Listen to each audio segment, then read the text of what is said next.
Good morning, everybody. Good morning. God bless.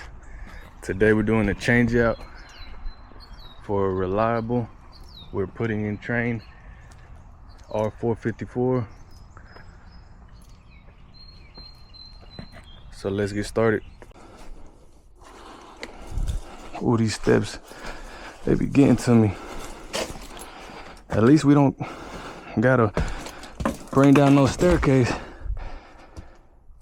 This is right here in the walk-in attic. So let's get started. It already has metal plenums. We're gonna add a Aprilaire filter rack, 5-inch filter. This is already double wall. Flush this out. He's gonna flush this out through the outside.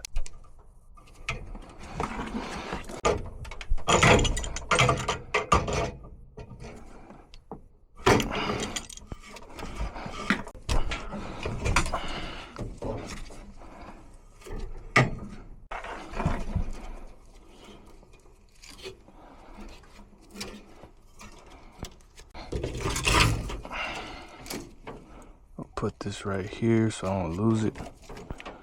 You know, we lose these things so easily.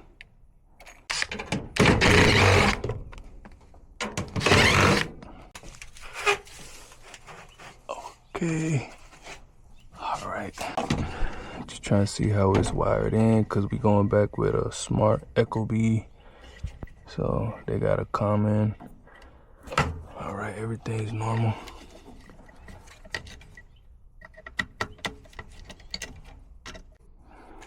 This wasn't even glued in.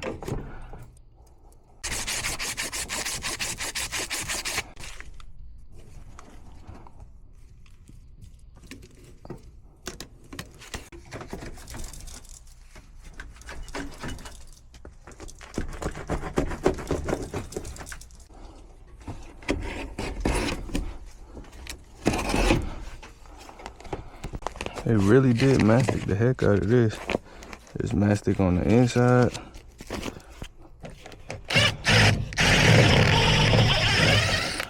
Barely get the screws out.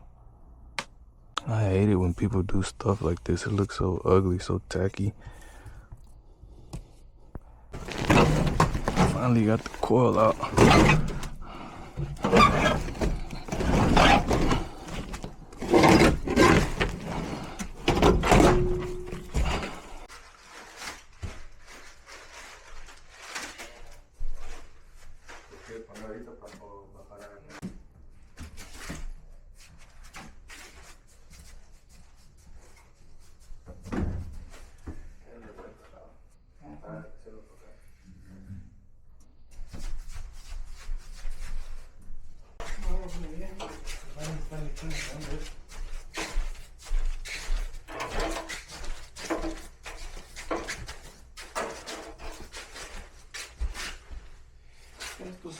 Finally got that furnace down. Just want to show y'all where our unit is, behind all of those bushes.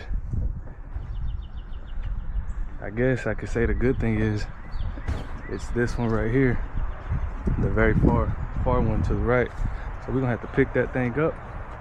We're gonna have to pick this one up as well. That'll be some good footage.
Yeah.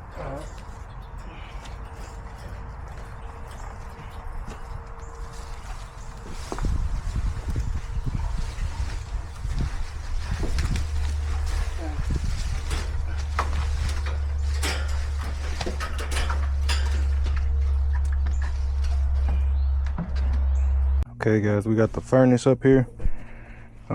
Check this out. They ain't got no plywood all the way over here, but it's all right. This thing is gonna have 2 float switches. I'm gonna definitely put one on this side.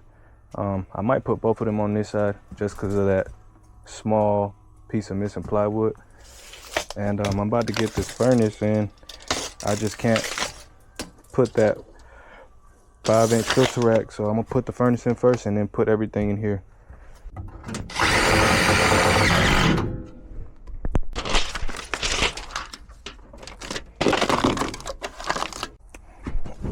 Let's get this thing in there.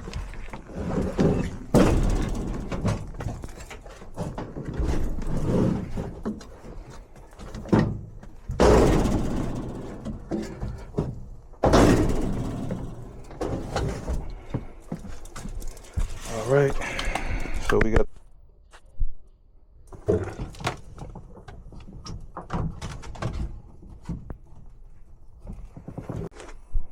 furnace is in. About to get that coil set on top now. All right, we got the coil on there. I just got to open these up a little bit. I just got to open this plenum up a little bit because the existing one was not the same width. So I'll just open it on both sides, get that on there, braze this in because it's about to rain, I believe, and then we'll get everything connected. All right, trying to get this thing brazed in before it rains out here. Pop's already got it connected. We got our nitrogen. About to cover these valves. We got to use all of these, baby. All of this. This is money.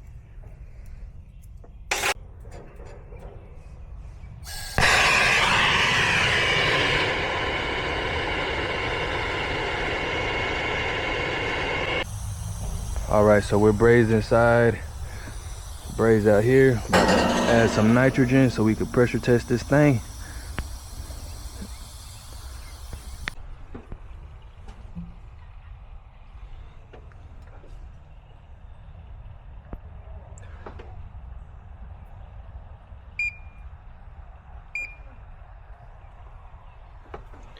All right, we got it at 252. We're gonna do that test tightness test. Okay, so I done put the gas, connected the high voltage. I was starting on the drain, but I think I'm gonna go ahead and do the low voltage first. But anyways, just wanted to show y'all. It's still at 252. 252.3, so we are good. I think I'm gonna go ahead and put that thing on the vacuum.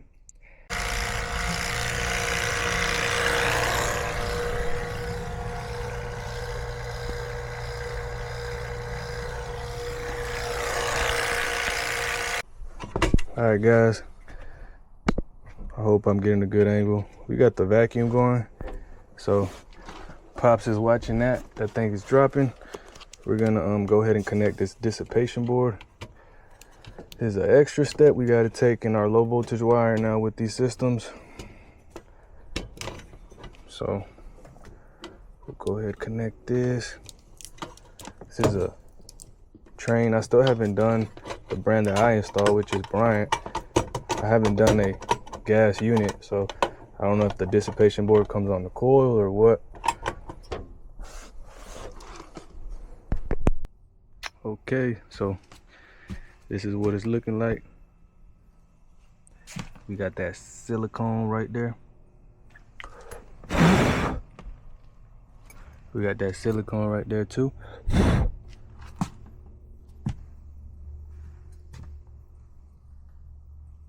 That's all right looking. It ain't the best. We got that new filter in there. Float switches. UV light. he had to change that disconnect. So we didn't change the whip because the wire was pretty long, and our standard six foot whip was not gonna reach, so we just changed the disconnect. And I do got this thing on test mode at the Ecobee thermostat. I hate these disconnects. It's like,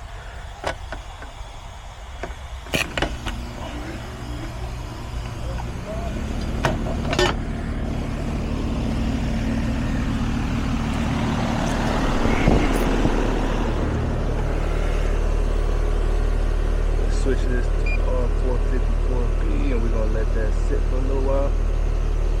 Sad to say, but they're robbing us.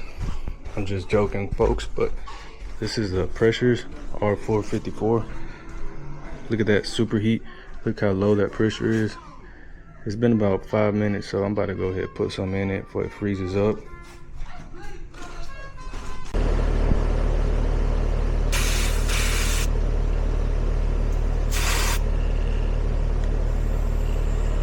Alright guys, I do think we're getting robbed, but this is a pretty long line set.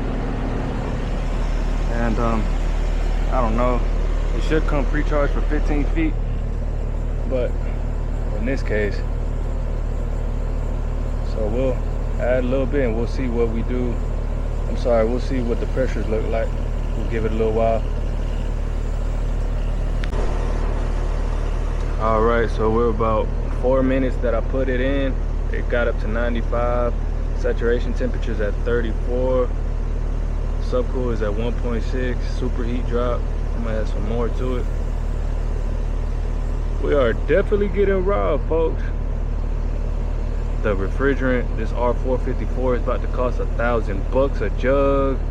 It's only bringing what, probably 8 pounds pre-charge. Sorry, not 8 pounds, 8 feet. I don't know, guys. I think I'm about to sue somebody. I might sue the EPA.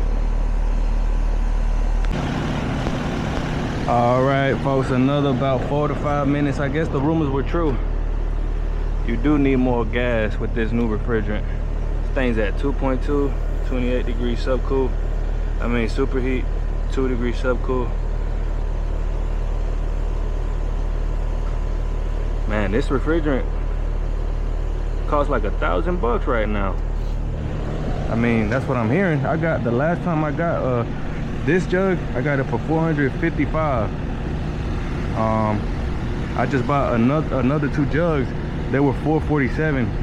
So I'm hearing it's about to go up, and they're limited in stock. So all right guys, so we got a little bit caught up talking with the customer, the homeowner, on this one, so I didn't get to keep recording as far as final subcool and final superheat, final pressures. Everything turned out good. The tip split was good. So we're going to the next one. I actually got another call, but I think I'm gonna save that one for the next video. So appreciate it, folks.